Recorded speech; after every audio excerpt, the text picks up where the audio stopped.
just extremely proud of the whole team, and realize how blessed we are to be, to have Gunrunner, and very thankful Mr. Torialba and Mr. Winchell to put this horse in training as a 4-year-old, and just it feels wonderful standing here the day after that that a plan came together so well, and feel that his season has garnered him the golden trophy, horse of the year.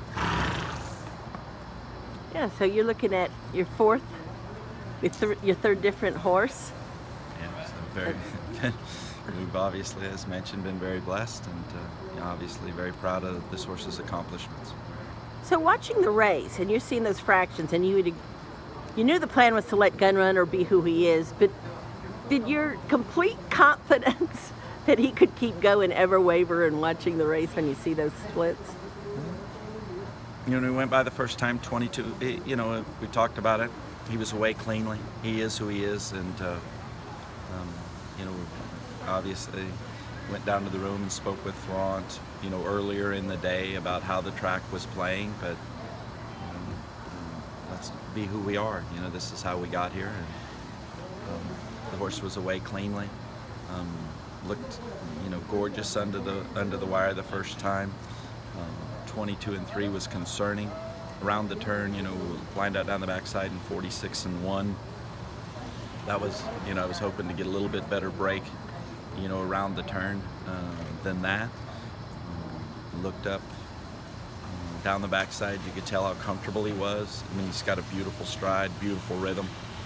Was reaching out nice. Very concerned about the half-mile pole when Collected did attack at that point.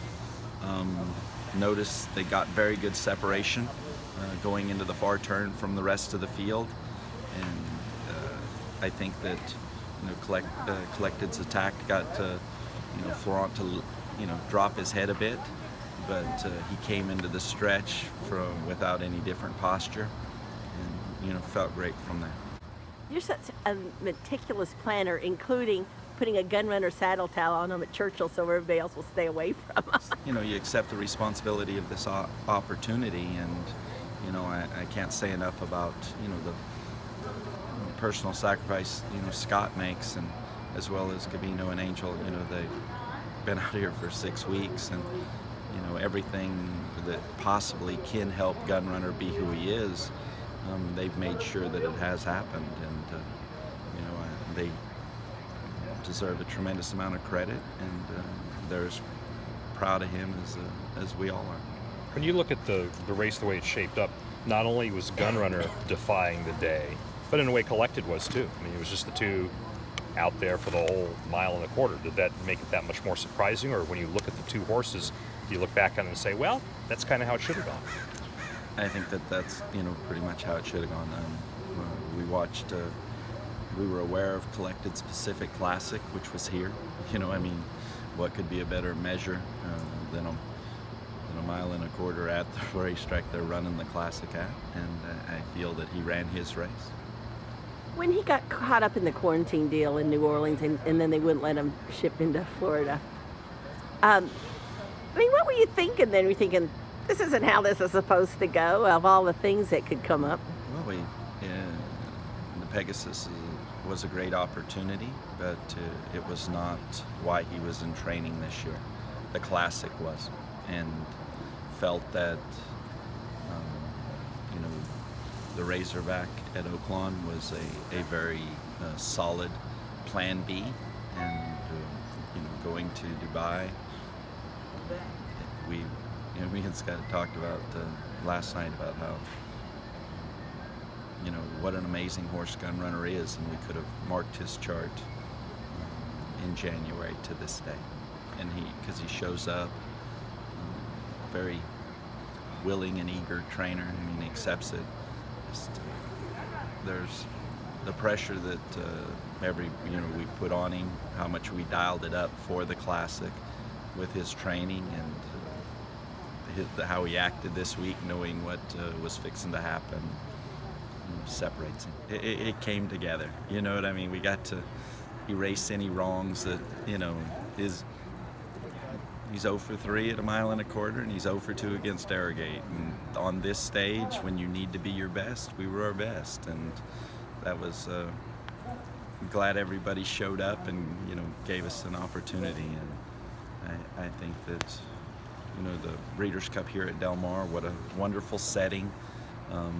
Very much concerned about a different racetrack, a racetrack he hadn't run on. All of those variables, he accepted them, did his job, and came through. There was no way of being sure how he'd run over the racetrack, but he came through like the champion that he is, and I think with that bit of unknown on it, just had the excitement up a couple notches higher. Was there conversation last night about what's next? Does he? No, there was, and what's next is celebrating every day from now until they give him the Horse of the Year trophy, and then the horse deserves it. I mean, we put this pressure on him for this day, and he came through for us, and can't tell you the level of appreciation I have for him, because very few horses accept the amount of pressure that was applied to him, especially in the style in which he did it. The support and the fan base that Gunrunner has is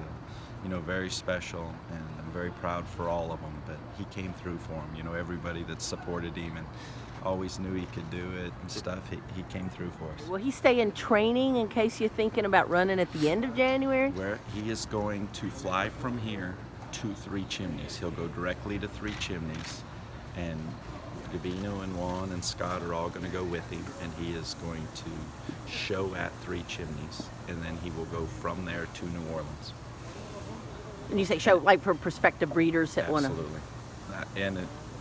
And simply for the look at me stage of this, Mr. While the Toriel, sales are Mr. going on. Richard, they're as proud as we are. You know what I mean? And it's like right now, it's like looking at a piece of art. Just stand there and look at him in amazement. Just so appreciative of how perfect he is in so many ways. And like I said, we're going to enjoy it, celebrate it, but he will go to New Orleans to resume training, and we'll go from there.